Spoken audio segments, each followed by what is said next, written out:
श्री कृष्ण कहते हैं, अपने हाथों को लकीरों को क्या देखते हो, किस्मत तो उनकी भी होती है जिनके हाथ नहीं होते। पंख ही काफ़ी नहीं है आसमान के लिए, हौसला भी चाहिए ऊंची उड़ान के लिए। जिंदगी में पछताना छोड़ो, बल्कि कुछ ऐसा करो कि आपको छोड़ने वाला पछताए। समय और शब्द दोनों का उपयोग लापरवाही से मत करो। ये दोनों ना तो दोबारा आते हैं और ना दोबारा मौका देते हैं। कभी कभी समझ नहीं आता है कि अच्छे इंसान के साथ किस्मत बुरा खेल क्यों खेलता है।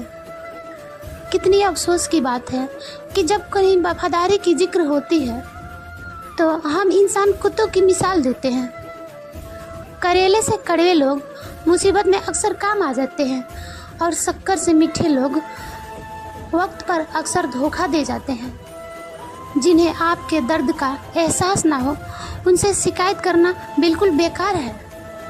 हर इंसान के दो कहानी होते हैं, एक वो जो सबके सुनाता है और दूसरा वो जो सबसे छुपाता है। मौन सबसे अच्छा जवाब है उस इंसान के लिए जो आपके शब्दों का मोल नहीं समझता। जीवन में अपने आप को मजबूत बनाए, दूसरों के भरोसे बैठे रहना आपको बर्बाद कर देगा। मेरा गुस्सा और मेरा प्यार सिर्फ उन लोगों के लिए है जिन्हें मैं सिर्फ अपना समझता हूँ। आजकल लोग हक तो जताना जानते हैं लेकिन रिश्ता निभाना नहीं जानते। जो प्रयास करना नहीं जानते उन्हें सारी समस्याएं बड़ी लगती है। मुझे इंतजार है जिंदगी के आखिरी पन्नों का, सुना है आखिरी में सब ठीक हो जाता है।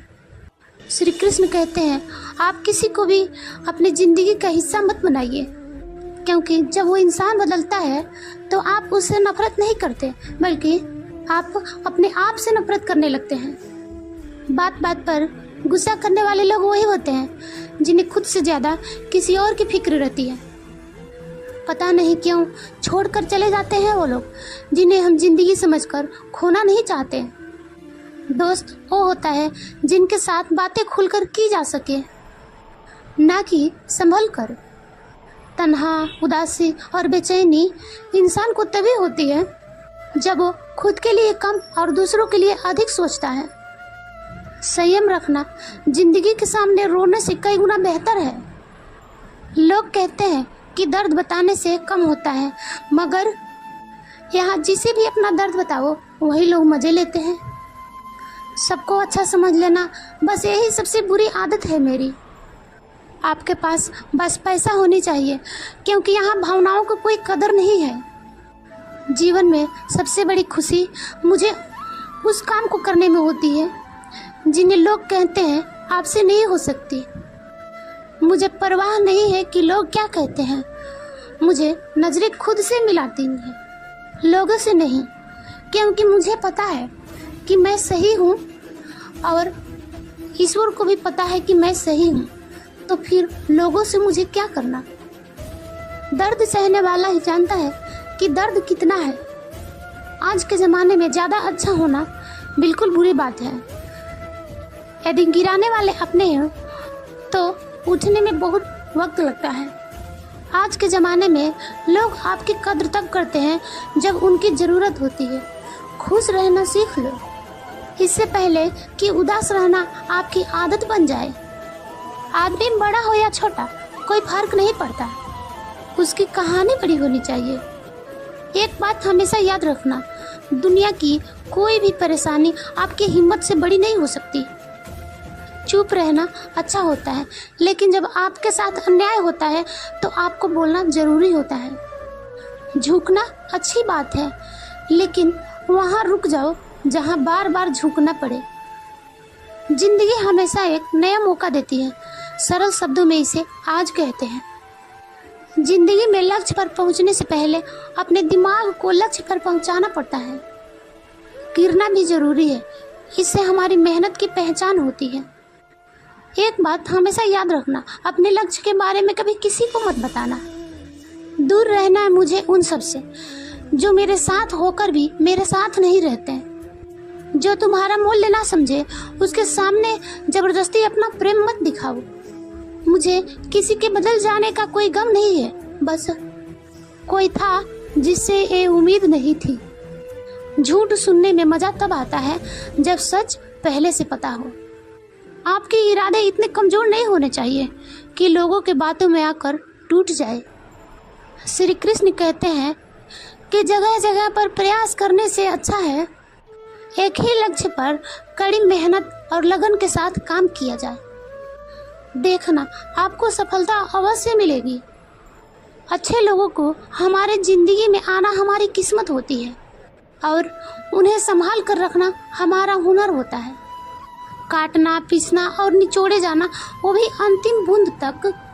गन्ने से बेहतर कौन जानता है कि मीठा होने का दर्द कितना होता है। अपना पूरा समय खुद को बेहतर बनाने में लगा दो, क्योंकि अब रिश्ते इंसानों से नहीं पैसों से बनते हैं।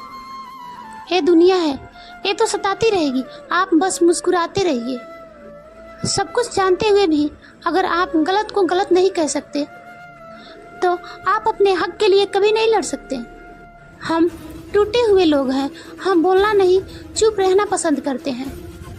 श्री कृष्ण कहते हैं जो प्रेम में रहते हैं वो छल नहीं समझते हैं और जो छल में रहते हैं वो प्रेम नहीं समझते। इंसान वही श्रेष्ठ होता है जो बुरे स्थिति में फिसले नहीं और अच्छे स्थिति में उलझे नहीं। अक्सर अपने कहने वाले लोग दगा कर जाते हैं और मीठे बोलने वाले भी पीठ में खंजर घोंप जाते हैं।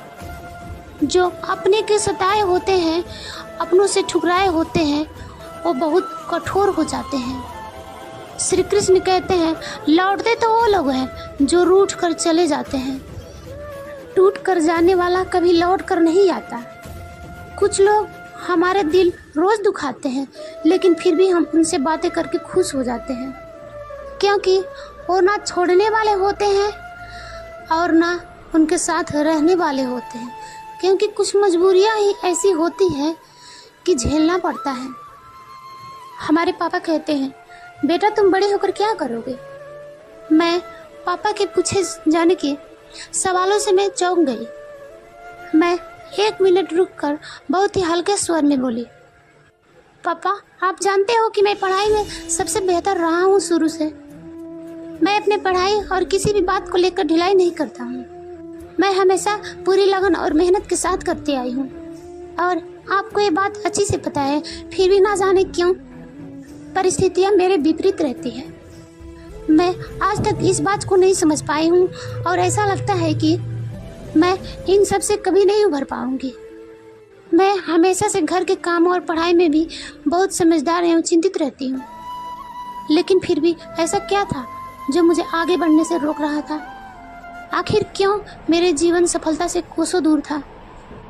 मेरे पिताजी ने एक बड़ा सा हथौड़ा लाने के लिए कहा और मैं गया और लेके आया। फिर उस हथौड़े से नीचे रखवा दिया और उसके सामने 2 वस्तुएं रख दिए।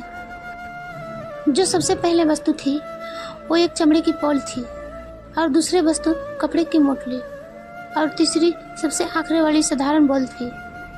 मेरे पिताजी ने तीनों पर पूरे जान से बार लगाने को कहा और मैंने वैसे ही किया। जैसे मैंने पहले बार पर बार लगाया तो फूट गई। जैसे मैंने दूसरे पर बार लगाया वो कपड़े वाली बॉल थी, वो थोड़ी सी फूटकर वो एक दूसरे से अलग हो गई। फिर तीसरी बॉल पर बार किया, वो ना टूटी और ना फटी, बस उछलकर दूर जा गिरी और उसके बाद ही उछलती रही। तो मेरे पिताजी ने कहा अब समझ में आई कि तुम्हें क्या करना चाहिए। तो मेरे पिताजी ने कहा बेटा परिस्थितियाँ सब पे लगभग एक ही समान वार करती है, परंतु कुछ लोग ऐसे होते हैं कि उन परिस्थितियों से उलझकर टूट जाते हैं। कुछ तो उन परिस्थितियों से पूरे बिखर जाते हैं, परंतु कुछ लोग ऐसे होते हैं जो उन परिस्थितियों को फायदा उठाकर खुद को इतना ऊंचा कर लेते हैं कि फिर उन्हें रोक पाना मुमकिन ही नहीं होता। तो फिर तुम भी फिर वैसे ही करो, अपनी परिस्थितियों को समझो और उन पर वार करो। फिर उनके वार का फायदा तुम कुछ इस तरह से उठाओ कि तुम उनसे उभर पाओ। लेकिन इन सब से निपटने के लिए एक चीज़ जो सबसे ज़्यादा महत्व रखती है वो ये है कि तुम अपने दिमाग को शांत रखो। फिर तुम देखो कि कितना सब कुछ आसान होता जा रहा है। मेरे पिताजी की बातों समझ में आ गया था कि मुझे क्या करना चाहिए। मैंने अपने पिताजी से वादा किया कि मैं इसी प्रकार हर परिस्थितियों से लड़ने का क्षमता रखूंगा और उसको सहूंगा, क्योंकि वक्त एक समान नहीं होता है। कभी बुरा आता है तो कभी अच्छा भी आता है। जैसे बुरे समय नहीं टिकती, अच्छी समय नहीं टिकती, उसी प्रकार बुरी समय भी नहीं टिकेगी। एक कुछ पल रहेगा फिर निकल जाएगा, क्योंकि समस्याएं तो हर किसी के जीवन में आती है और उनसे लड़ना पड़ता है और उनसे उभर कर एक नई जिंदगी जीना चाहिए, क्योंकि संघर्ष तो सभी को करना पड़ता है। जिनके जिंदगी में संघर्ष नहीं होती वो व्यक्ति कभी आगे नहीं बढ़ता है। ये तो हमारे ऊपर निर्भर करता है कि हम किस समस्या को किस प्रकार देखते हैं। जब संघर्ष का समय आता है तो वो समस्या किसी को बड़ी लगती है, तो किसी के लिए वो समस्या एक अवसर बन जाती है। ये सब हमारे सोच पर निर्भर करता है कि हमें उस स्थिति से कैसे निपटना है। अपने सोच को सकारात्मक रखें और अपने मन को शांत रखें, फिर देखिए वो समस्या आपके लिए बड़ी नहीं रहेगी। नमस्ते दोस्तों, इस वीडियो में बस इतना ही। नमस्ते। अगर वीडियो में कोई भी त्रुटि हो तो उसके लिए क्षमा करना और अच्छी लगे तो शेयर करना।